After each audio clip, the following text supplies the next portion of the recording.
This is from 2 Corinthians chapter 5, verse 1 to 10.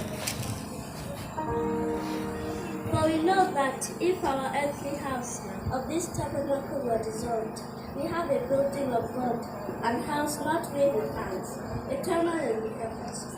For in this we grow earnestly, desiring to be clothed upon our house which is from heaven. If so be that being clothed, we shall not be found naked. For we that are in this tabernacle do go, being burdened, not for that we would be unclothed, but clothed upon, that mortality might be swallowed up of life. Now he that hath brought us from the selfsame thing is God, who also hath given unto us the earnest of the Spirit. Therefore, we are always confident, knowing that whilst we are at home in the body, we are absent from the Lord. For we walk by faith, not by sight. We are confident. I say I am willing rather to be absent from the body and present with the Lord. Wherefore we labor that, whether present or absent, we may be accepted by him. For we must all appear before the judgment seat, and Christ, that everyone may receive the things done in his body, according to that he hath done, whether it be good or bad. May God bless the reading of his word in our hearts in Jesus' name. Amen. Do it. God has given grandmothers to us to lighten up our lives, lessen our challenges in life, link us up with a godly and righteous family legacy. Love us in ways only grandmothers do. Teach and instill great life lessons they have gathered from many decades of experience to make our lives more complete and become that confident, consistent, creative, compassionate, committed, capable, and celebrated person in life.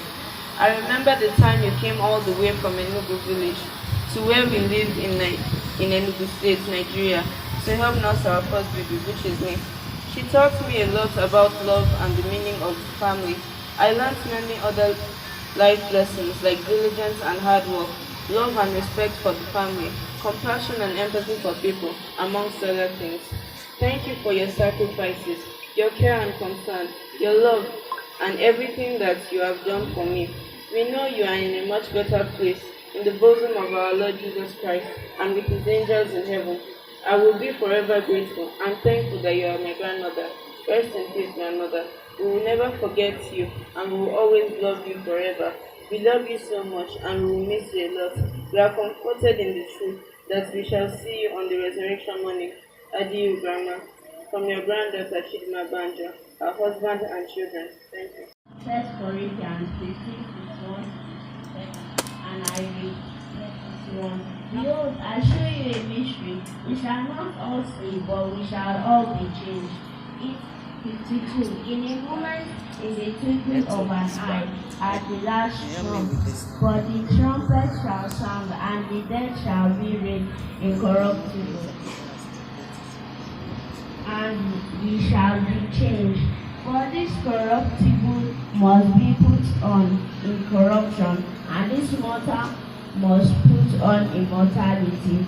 So when this corruptible shall have put on incorruption, and this mortal shall have put on immortality, then shall be brought to pass the saying that is written, death is swallowed up in victory.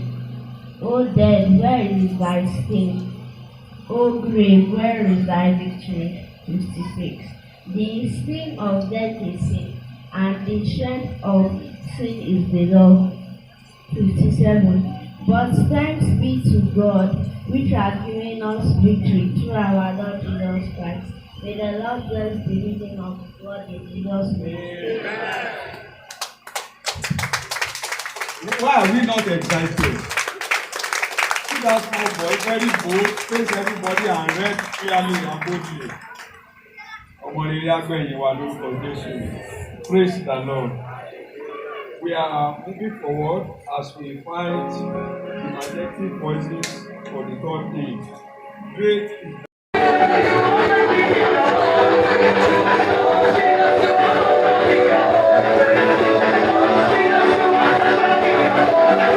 Thank you.